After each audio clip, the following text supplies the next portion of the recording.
Tem gente que não come carne, tem gente que gosta de carne bem passada, tem uma galera que gosta de carne no ponto e tem uma galerinha que gosta de carne sangrando. O meu aviso é para você que acha que gosta de carne sangrando.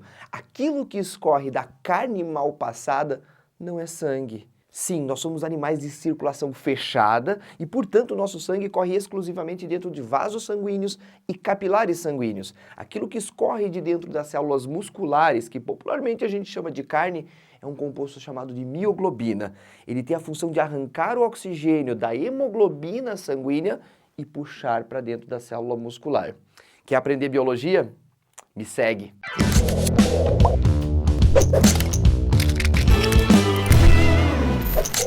Tatuzada, essa é uma aula especial. Para você entender esse assunto, você precisa ter assistido a nossa aula anterior em que a gente fala a respeito de transporte de gás oxigênio e de gás carbônico dentro da corrente sanguínea. Então, se você não assistiu, pois é, você vai baixar a retenção do meu vídeo, mas você vai clicar aqui no card aqui em cima e depois você volta para entender como que funciona a hemoglobina e a questão da saturação por oxigênio. Maravilha? Essa é uma aula bônus, uma aula extra, um apêndice a respeito desse assunto. Então vem comigo, tá? Olha só, hemoglobina e saturação. Primeiro, lembra aí, o que é a hemoglobina? Hemoglobina é uma proteína complexa.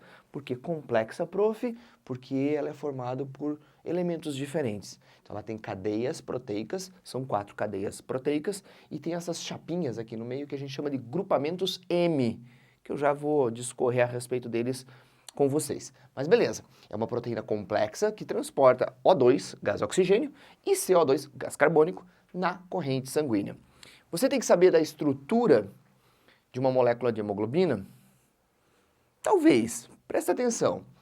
A estrutura está aqui. São 4 cadeias polipeptídicas, que sozinhas não fazem nada. Juntas, essas 4 cadeias polipeptídicas, por que polipeptídicas, professor? Porque elas são proteínas, são estruturas de aminoácidos unidos por ligações peptídicas. Então essas 4 estruturas se encaixam e vão formar a estrutura da hemoglobina.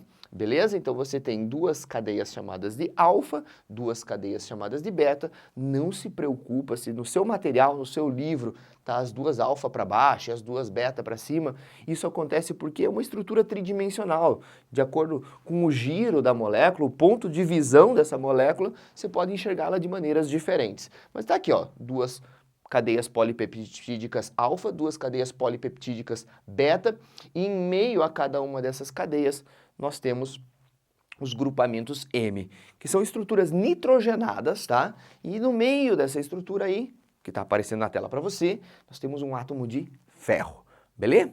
Maravilha! Vem com o prof aqui.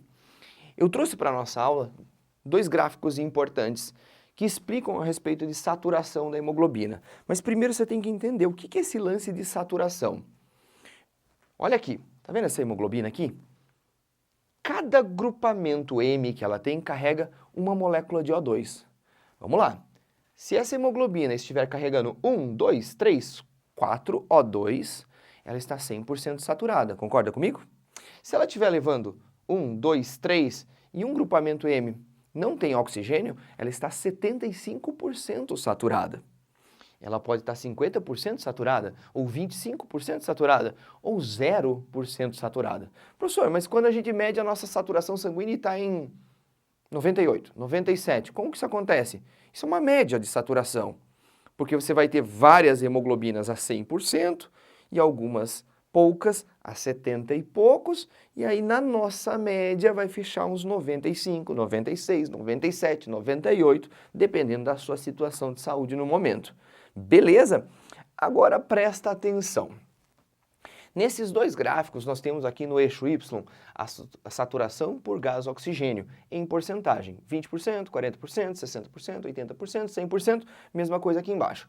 Primeiro eu quero que você olhe aqui em cima, porque é muito comum, e já apareceu em prova de vestibular, a gente relacionar a saturação sanguínea com o pH sanguíneo. A saturação do gás oxigênio na hemoglobina com o pH. O que isso tem a ver?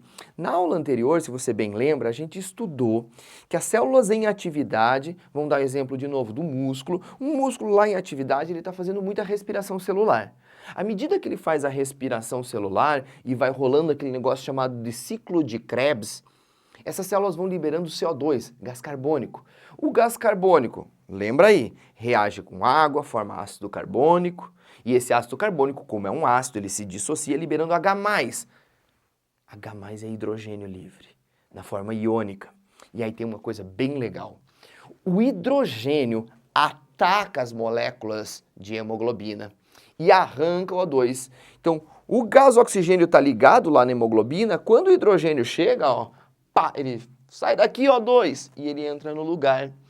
Isso quer dizer que se o ambiente estiver mais ácido, a gente vai ter mais hidrogênios deslocando os gases oxigênios, nem sei se existe esse plural, tirando os O2. A gente chama isso de efeito Bohr. E isso quer dizer o quê, prof? Que quanto mais ácido estiver o ambiente, mais as hemoglobinas largam o O2 fora, para as células poderem pegar. Então, perto do músculo que está liberando muito gás carbônico, a gente tem um ambiente mais ácido, e esse ambiente mais ácido é favorável para a hemoglobina largar o oxigênio para o músculo poder pegar lá com a mioglobina. Então ele pega para ele. Peguei. Então olha para o nosso gráfico. Um pH mais básico deixa a molécula de hemoglobina mais saturada. Isso quer dizer o quê? Que ela vai segurar os O2 e não vai largar eles. Então a nossa curva de saturação, que é uma curva sigmoide, ela tem um formato mais ou menos de um S, tortinho aí, ó. Essa curva aqui é mais inclinada no início. Então ela sobe num pH mais básico, 7,6. Principalmente se for um pH 8, não tem como você ficar com pH 8, tá? Ah, se for um pH 9, também não tem. A nossa variação de pH sanguíneo é muito pequenininha. Então, ó, 7,6 está vendo uma saturação maior, mais rápida por oxigênio, porque essas moléculas de hemoglobina não largam oxigênio. Pega um, pega outro, pegou os 4 e não larga mais, em ambiente mais básico. Ficou um pouquinho mais ácido, a nossa saturação já não é tão grande. Ficou mais ácido ainda, aí sim a nossa saturação não é tão grande. Por quê? Porque é importante que os tecidos peguem o oxigênio. Então, quando a hemoglobina chega lá nos tecidos, ela começa a largar o oxigênio, ela começa a se dessaturar de oxigênio para que os tecidos peguem o oxigênio para ela. Então eu coloquei para vocês aqui 3 gráficos. Cuidado, tá? Meu gráfico não ficou bonitinho, perfeitinho. Não era para passar do 100, mas imagine que todas essas curvas estão batendo lá no 100 e a curva aqui em que a gente tem maior basicidade, é aquela curva que tem uma inclinação mais anterior, e daí à medida que vai ficando mais ácido, a nossa saturação vai diminuindo. Outra coisa importante, aonde que o nosso sangue, aonde que nossos capilares estão com o sangue mais básico? Lá perto dos alvéolos. Por quê, prof? Porque lá nos alvéolos pulmonares é que a gente vai ter reação inversa daquela que eu comentei antes. Então a gente vai ter bicarbonato que junta com H+, e aí vai formar ácido carbônico, se dissocia, e CO2 e água, esse CO2 vai embora. Então o ambiente alveolar ele é um pouco mais básico, e nos tecidos, especialmente nas musculaturas ou nos neurônios também, a gente vai ter um ambiente um pouquinho mais ácido, favorecendo a captura de O2 por parte desses tecidos. Beleza? Olha o que eu coloquei aqui. Em ambiente mais ácido, a hemoglobina larga o O2 com mais facilidade. A gente chama isso de efeito Bohr. O que é o efeito Bohr? É o efeito de deslocamento que o hidrogênio tem sobre o oxigênio na molécula de hemoglobina. Lindo, né? Vem para cá. Saturação de O2 em função do quê? Dos tipos de componentes que agarram esse CO2. Aqui era para ser 3 cores diferentes, tá? E essa cor ficou bem parecida com essa, não é a mesma. São giz diferentes, mas olhando para o giz parecia que seria mais diferente, então coloquei um asterisquinho aqui para você não se perder o que é o quê. Então nós temos aqui, ó, uma curva aqui, ó, de saturação bem alta da mioglobina. Daí nós temos a hemoglobina fetal e aí nós temos a hemoglobina do adulto. Professor, o que eu tenho que entender a respeito disso? Você tem que entender quem passa oxigênio para quem. Como assim? Imagine que eu sou a mamãe grávida e eu tenho um bebezinho lá na minha barriga. Esse bebezinho, ele vai ter a chamada hemoglobina fetal. No que ela é diferente? Ao invés de cadeias beta, ela vai ter umas cadeias chamadas de gama, que tem mais afinidade por oxigênio. Por que isso é importante? Porque o oxigênio que está lá na minha corrente sanguínea, eu sou a mamãe, vai lá para a região da placenta e esse oxigênio tem que passar na placenta para a corrente sanguínea do bebê. O oxigênio tem que sair da corrente sanguínea da mãe para ir para a corrente sanguínea do bebê. Como que isso acontece? Ah, professor, só vai. Não. Tem que ter alguma coisa atraindo esse oxigênio, puxando. Quem é isso? A hemoglobina fetal. Anota, a hemoglobina fetal tem mais afinidade pelo oxigênio do que a hemoglobina do adulto. Então, tá aqui, ó, hemoglobina do adulto, hemoglobina fetal, no meio da placenta, o oxigênio está vindo, o oxigênio vai ficar com quem? Com o feto. Então, passa da mãe para o feto, beleza? A mesma coisa a gente pode falar a respeito da mioglobina. O que seria essa mioglobina? É tipo uma hemoglobina também, tem ferro na sua estrutura também, só que ela fica dentro dos músculos. Mio, do grego, é músculo, tá?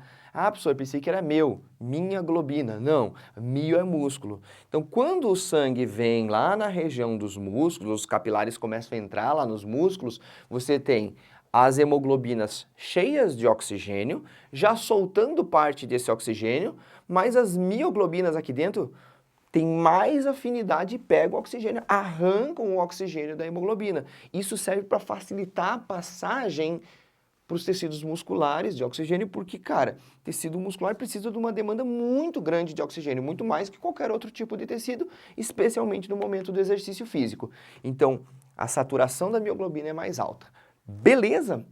Eu espero que você tenha curtido essa aula, aprendido um pouco de biologia, e se você curtiu, se você aprendeu alguma coisa, deixe o seu like, se inscreva no canal e se você ficou com alguma dúvida, por favor, coloque isso nos comentários, vai ser um prazer conversar contigo a respeito das suas dúvidas e quem sabe esclarecê-las.